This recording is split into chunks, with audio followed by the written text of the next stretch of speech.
In terms of gender balance, do you feel Kenya is making strides towards maybe achieving the 2/3 gender rule? Not as much as it should, because the law is extremely clear that by a certain period, that was 2015, all government bodies should have had the 2/3 majority rule implemented. It didn't happen. And people went to parliament and they had a lot of discussions, but you could see there was no goodwill to make it happen. So have we made strides? The law that we made is pushing us. I don't think it's that willingness to be able to actually do that intentionally. Okay. So whether it happens now in the coming government, because I think in the course of last week, the media had analyzed the number of candidates that each party had given to the IBC, and both Kenya Kwanza as well as Azimio failed in that. Because that's where you begin. If in the people that are nominated, the balance is less than 30% women, then how would you hope to get 30% as representation? And it's a tricky situation, and I feel the pain of parliament, because leadership is about election. So how do you force people to vote someone just because he's a man or a woman?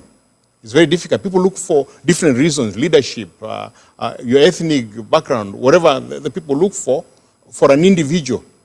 You can't force them to select a particular woman, a particular person. And that for me has always been, what we call in Kiswahili, kizungumkuti, something difficult that you can explain. Yeah. Okay, that is Alex Mwathe talking to us. We are discussing politics of deceit. And for those that are tweeting, you're tweeting at HopeTV_KE and at Tony Omondi_.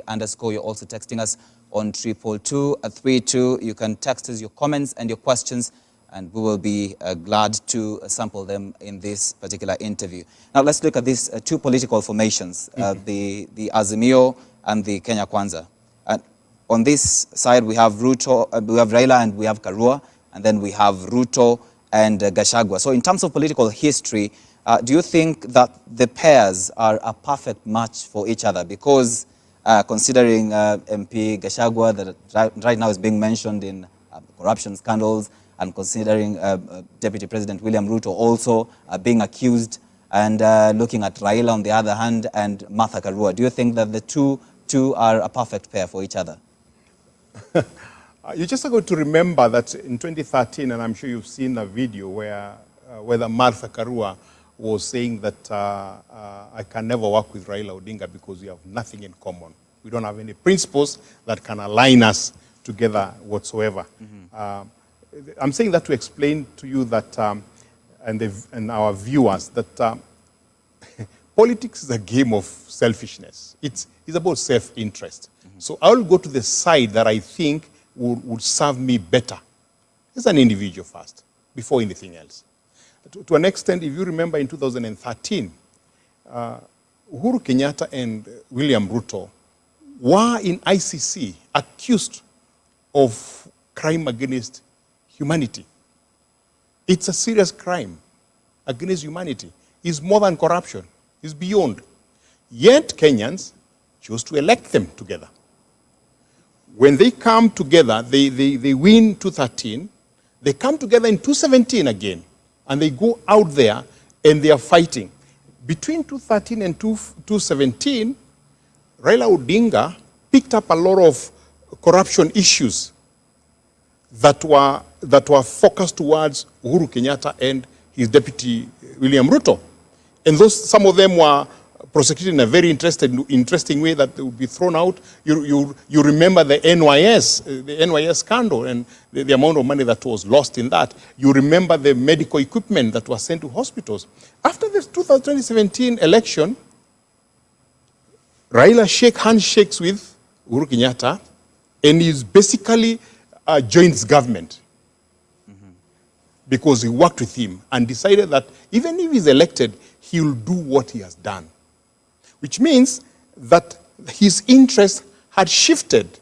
Whatever you did before, you are now Mr. Clean Man, and actually can do whatever you have done. So if you are corrupt, I will also be corrupt.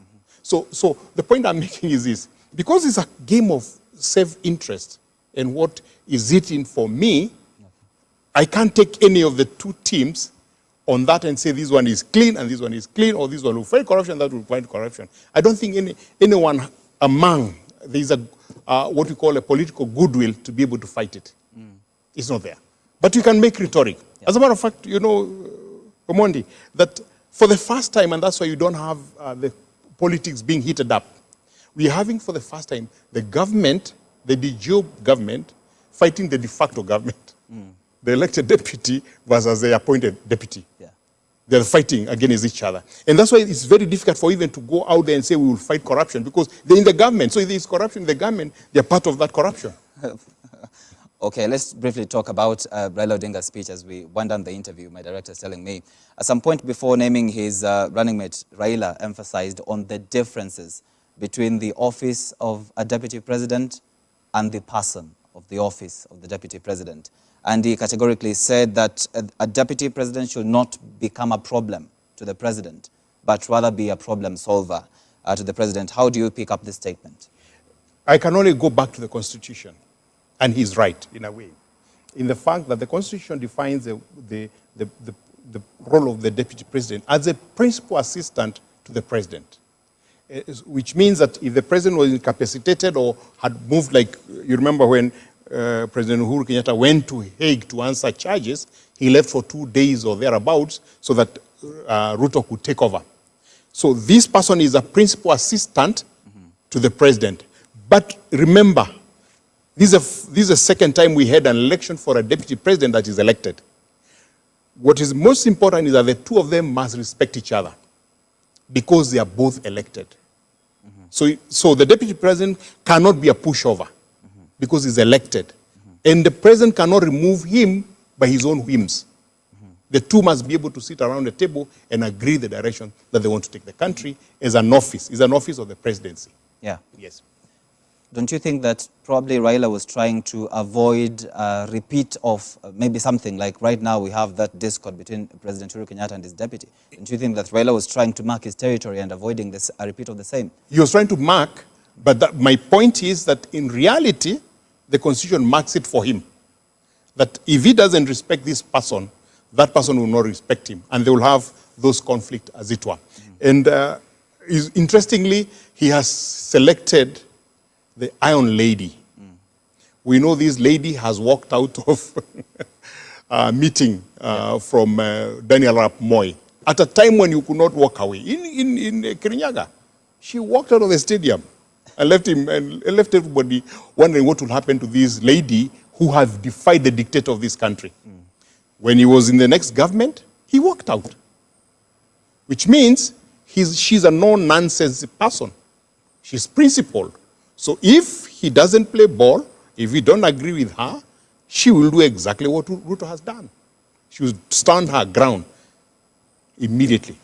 So in case Raila becomes the president, that means that Raila is going to rule maybe under pressure?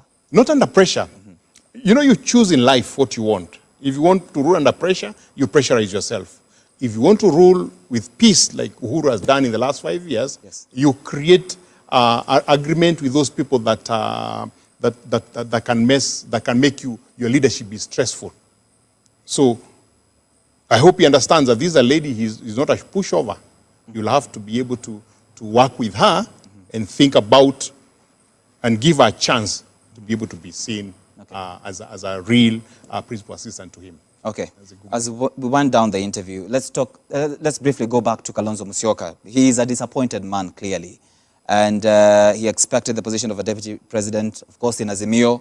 He even gave that hard stance that he will not appear before a panel and he has to be the deputy president. He has also announced that he has decamped from the Azimio today and is going to go it all alone. Do you think that this is the right move in terms of his political future and political relevance? It's an interesting move. There are those people that are saying that he's already written his obituary in politics. There are people who are thinking that he's trying to do a 2007. You remember when there was a conflict between ODM and PNU, yes, he was able to pass in between and became the vice president. That if there's a runoff of sorts, then he becomes a kingmaker. There are those who are making that suggestion. But he's his attitude is a very, very, very interesting attitude. I think those people that will study policies of this country will have a good case to study for Kalonzo, for somebody who doesn't seem to stand for anything for long. You can't say that I can't work with so-and-so because of ABCD. I can never work with him. And if I work with him, I'll be the most, the words he used. Now, the same person who says that now tells the same person that if you don't select me, I'll walk away, which means you're blackmailing him. So this is a very, very interesting thinking, and extremely interesting because he sends his full soldiers, Manzo and Kilonzo Jr., to keep harping this whole idea that he has to be the deputy president or nobody else. But he cited an MOU that they had with Odinga. It was an MOU many years ago. And we know that MOU are worth only the ink that is written on. As soon as in this country, people don't honor those things. And it was a case of if you vie for one, then I'll vie for the next one. But things have changed completely. And when things change, even the MOUs should change. Now, if you're sticking on that MOU, what ought I do? Then I will never be able to be part of that new arrangement that does not guarantee me at the beginning. I can't cause tantrums after whatever the horses have left the stable. Because when Azimio was formed, he wasn't there. Then, because that was Jubilee, and I thought 21 parties coming together. And then he was on Oka on his own with Gideon Moi and Moses Wetangula and Musalia Mudavadi. When these people went to Kenya Kwanza, he didn't go with them. He was left out with Gideon Moi. Then he came and joined Azimio. So he wasn't part of the initial pact because the pact they had earlier that had an MOU had died. So this was a new pact that was coming into. And you can't refer to history because history is not a place of residence, a place of reference. Now you know that you signed for me that whatever, please sign this for me. But you can't come and demand for your way. Yeah. Now, he's done the right thing. That he decided that he cannot work in that Azimio unless he's the deputy president. Nominated deputy president. He's gone ahead and done his own nomination. And you remember the candidates for presidential were supposed to take their papers, I think, by the 2nd of May. For him to stand very confidently today to announce his deputy, he must have sent them, which means he's very deceitful. Because to have sent the papers there as a presidential candidate to the IBC and be able to stand here and saying, I want to be the deputy president, that is deceit. It's a serious issue. I just hope that those that powers be will take that strongly. Of course, now you can't because someone will say you're being victimized because of politics. But that's a serious issue. Yeah. So for political survival, what options does he have? He will go and vie for presidency. And then when he vies, and he hopes that there will be a runoff so that he can become a kingmaker. Otherwise, he's finished politically. Yeah. Okay, Mr. Alex Mwathe. Now, what are your final remarks? We have less than 90 days to election. What kind of political formations do you see in the next 90 days? Mine is to urge my fellow Kenyans to realize that election is an opportunity to be able to elect leaders. We focus a lot on the presidential election. We focus a lot on that. And that's already being decided because there are two horses. I do not see a situation that in the 84 days, somebody else will come and have the same pool that Raila Odinga and Ruto has in this country. I don't see that happening in 84 days. So what happens is that every Kenyan must sit back and think that they have an opportunity to select leaders, an MCA, who goes sits in county assemblies and determines the allocation and usage of his resources within the county. He determines the creation of laws that allows you free enterprise within the county. So if I'm in Marsabit, and 2 weeks ago we saw people dying, there are MCAs who never said anything. There's a governor who said nothing. So people in Marsabit must think Do we want the same kind of fellas who don't care about us? Once they get their money, they go spend it in Nairobi, in Kajiado, in Tana River, wherever, whichever place, that there's a job that they have to do there. Number two, then they have a member of parliament, a woman representative for the county, and a senator. These people, my fellow Kenyans, are supposed to do 3 jobs: to oversee the central government so that the corruption that we keep talking about is stopped by them in parliament. Number 2, to legislate and create laws that allows every Kenyan to be able to enjoy their freedom and enjoy the very basic things that we have. It's very painful for me to see people queuing to get a 2,000 bursary. It's painful for me, and people create that one man, one vote. It's all nonsense. School should be free for everyone in this country, so that the legislature creates a legislature that says the schools will be free, so that every parent can be able to take their children to at least the basic education. Number 3 is oversight of the government that is it. And of course, representative for the people that you represent. So when you go to vote on the 9th of August, as you vote for the top seat, think about your MCA, your MP, your women rep, your senator, and your governor, who is the president of your county. He can make laws that enables your county to be as fruitful as any other county. Unfortunately, 47 governors in the last the last two sessions, none of them came out to try and build up a county that stood out above the rest. And picking up the issues that are advantages in the county that can make that county to shine above others. I'm sure it's a possibility. There are counties, like for example, Tana River, they grow mangoes. The mangoes are marketed by everybody else except the farmers of Tana River. The county government should sit back and think, it's a 2, 3, 4 billion shillings industry. They let it be.